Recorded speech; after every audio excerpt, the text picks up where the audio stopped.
Hello friends, आज हम देखने वाले कल के लिए निफ्टी का सेंटीमेंट और समझने की कोशिश करेंगे कल निफ्टी कैसे रिएक्ट कर सकता है डेटा के हिसाब से। और फ्राइडे वाले दिन निफ्टी जो है जो जो चला वो कैसे उसमें क्या क्या हो रहा था वो भी हम समझेंगे।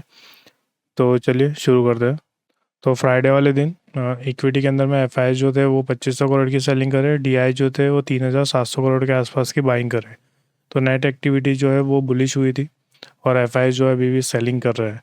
इंडेक्स फ्यूचर्स के अंदर में क्लाइंट जो थे वो बेरिश है, मतलब कि लॉन्ग पोजीशंस कट हुई जिसके कारण यहाँ पे सेंटीमेंट बेरिश दिख रहा है। डी जो थे कुछ खास एक्टिविटी करे नहीं थे। एफ जो है वो बुलिश है, मतलब कि शॉर्ट पोजीशन को कट करके लॉन्ग पोजीशन बनाए जिससे वो बुलिश है। प्रोज जो है वो बेरिश है, मतलब कि लॉन्ग पोजीशन को कट करके वो शॉर्ट पोजीशन बनाए। मतलब कि इसका मतलब ये भी है कि फ्यूचर्स के अंदर में एफ और डी जो है, एफ और प्रोज जो है वो एक दूसरे के अपोजिट है। और ऑप्शंस के अंदर में जो क्लाइंट है वो बेरिश है और जो डी है वो बुलिश है। बुलिश इसलिए दिख रहा है क्योंकि यहाँ पे पुट लॉन्ग की पोजीशंस कट हुई है, इस रीज़न से। एफ जो है वो बुलिश है और प्रोज जो है वो भी बुलिश है। अब यहाँ पे जो एफ की पोजीशंस आपको देखने को मिल रही है ज़्यादातर कॉल लॉन्ग की पोजीशंस है और जो प्रोज है इनकी ये पुट शॉर्ट की पोजीशंस है। तो उन एफ की अगर लॉन्ग की पोजीशंस है तो इसका मतलब है कि वो सोच रहे हैं कि बड़ा मूव आएगा। तो देखते हैं बड़ा मूव आता है क्या, या गैप ऑफ ओपनिंग बड़ी होती है क्या। अभी गिफ्ट निफ्टी तो बता रहा है कि गैप अप ओपनिंग बड़ी होंगी, पर अब देखते हैं जब मार्केट जब ओपन होगा उस समय कैसे क्या रिएक्ट करेगा। पर आप समझ के चलिए कि ऑप्शंस के अंदर में एफ जो है वो बुलिश पोजीशंस बना कर गया है और ये कॉल लॉन्ग की पोजीशंस है। और अगर ये हैजिंग भी नहीं है, हैजिंग अगर रहती तो फिर यहाँ पे फ्यूचर्स के अंदर शॉर्ट पोजीशंस होती, पर लेकिन एफ की ये जो है लॉन्ग पोजीशंस है। तो इसका मतलब है कि ये ट्रेडिंग पोजीशंस है कॉल लॉन्ग के लिए और ये फ्यूचर्स के अंदर में ये वाली भी लॉन्ग है। तो एफ जो है वो फ्यूचर्स के अंदर में और जो ऑप्शंस है उसके अंदर में बुलिश पोजीशंस बनाए। प्रोज जो है वो फ्यूचर्स में बेरिश है और ऑप्शंस में बुलिश है।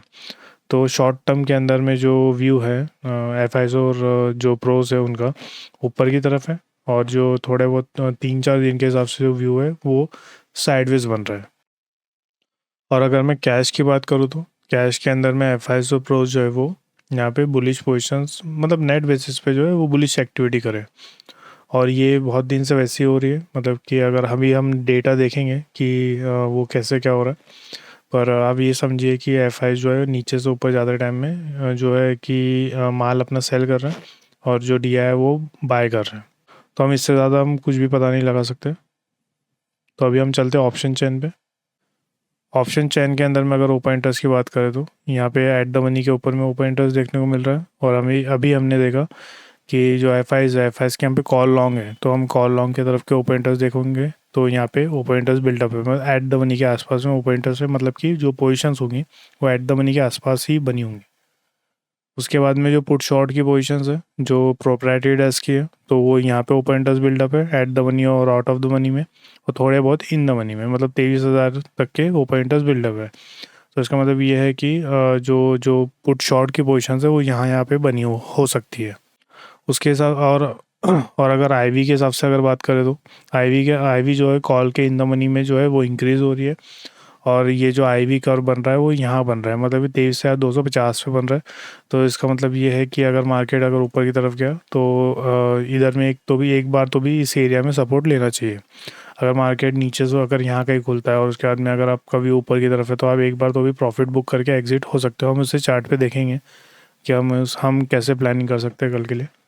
पुट की तरफ की अगर आईवी की बात करें तो आउट ऑफ द मनी में आईवी जो है इंक्रीज़ है और इन द मनी में आईवी डिक्रीज़ हो रही है।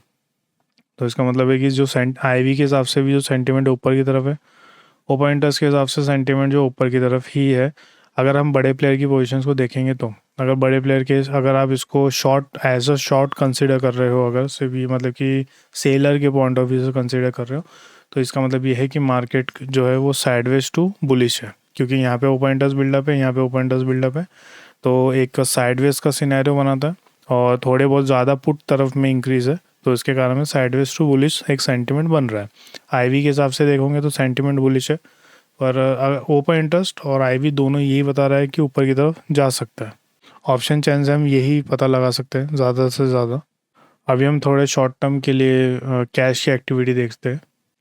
तो शॉर्ट टर्म की अगर मैं बात करूँ, मतलब ये कल का व्यू नहीं होता है, ये कैश मार्केट थोड़ा लंबे टाइम के लिए होता है। तो मार्केट अगर समझ के चलो कि मार्केट अभी जो ऊपर की तरफ जा भी रहा है, तो यहाँ पे अगर पैसा निकल रहा है तो यहाँ पे विश्वास नहीं है इस लेवल्स पे। अगर आप एफ को फॉलो करते हो, अगर आप एफ के जो एक्टिविटी होती है उसको अगर उसके हिसाब से अगर अपनी प्लानिंग करते हो तो ही आपके काम का वैसे डेटा है। तो अगर जैसे मैं करता हूँ तो मैं ये खासकर ध्यान देता हूँ कि क्या ऊपर ज़्यादा टाइम में पैसा निकल रहा है। अगर ये पैसा निकल रहा है तो फिर वापस पलट के आना चाहिए निफ्टी को वापस। तो देखते हैं वापस आता भी है या नहीं आता है, क्योंकि प्रोविजनल और सेबी का डेटा सेम ही है अप्रॉक्सीमेट। अगर सेबी का डेटा अगर कम होता और प्रोविज़न का डेटा बड़ा होता तो फिर एक रहता कि ठीक है कि मार्केट जो है यहाँ से जो नीचे ऊपर ऐसा मतलब नहीं है वो नीचे आएगा थोड़ा ऊपर जाएगा, ऐसे साइडवेज जैसा चल सकता है। लेकिन यहाँ पे ऊपर जाते जाते पैसा उतना ही निकल रहा है जितना प्रोविज़न में जा रहा है। तो फिर ये एक बेरिश साइन ही है मार्केट के लिए।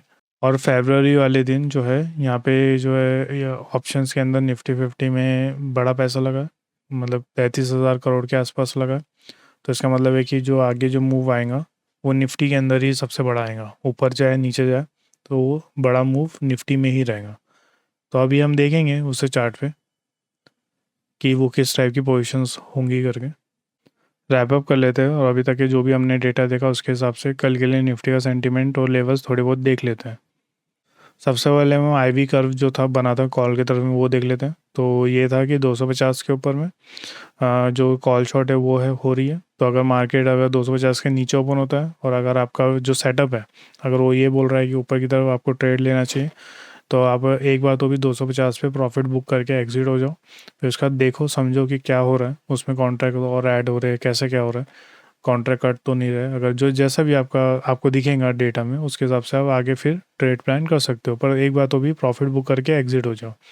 अगर ऊपर भी ओपन होता है तो रिट्रेसमेंट जो है 250 पे आप एक रहता ना कि जो सपोर्ट है 250 के आसपास में ले सकता है ऊपर से नीचे की तरफ में, क्योंकि यहाँ पे कॉल शॉर्ट है। अगर ऊपर खुलता है तो फिर 250 के आसपास में रिट्रेसमेंट के लिए आना चाहिए। फिर इसके बाद में बल्कि ऊपर की तरफ चल जाए, पर एक बार तो भी रिट्रेसमेंट आना चाहिए, क्योंकि आईवी का यही मतलब है। तो आप इसलिए आईवी कर्व को जो है उसको आप अच्छे से ध्यान दो, तो आपको पता चल जाएगा कि सेलर्स जो है अग्रेसिवली कहाँ पे एक्टिव है।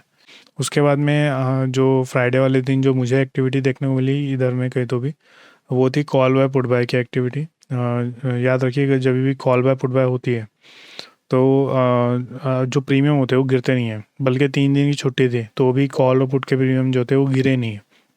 आप प्रीमियम में जा कर के चेक कर सकते हो कि उसमें कोई डीके नहीं आया। तो वो लोगों में घबराहट है, ठीक है, कॉल और वो लोग जो है कॉल बाय पुट बाय कर रहे हैं एक तरफ का मोमेंटम के लिए।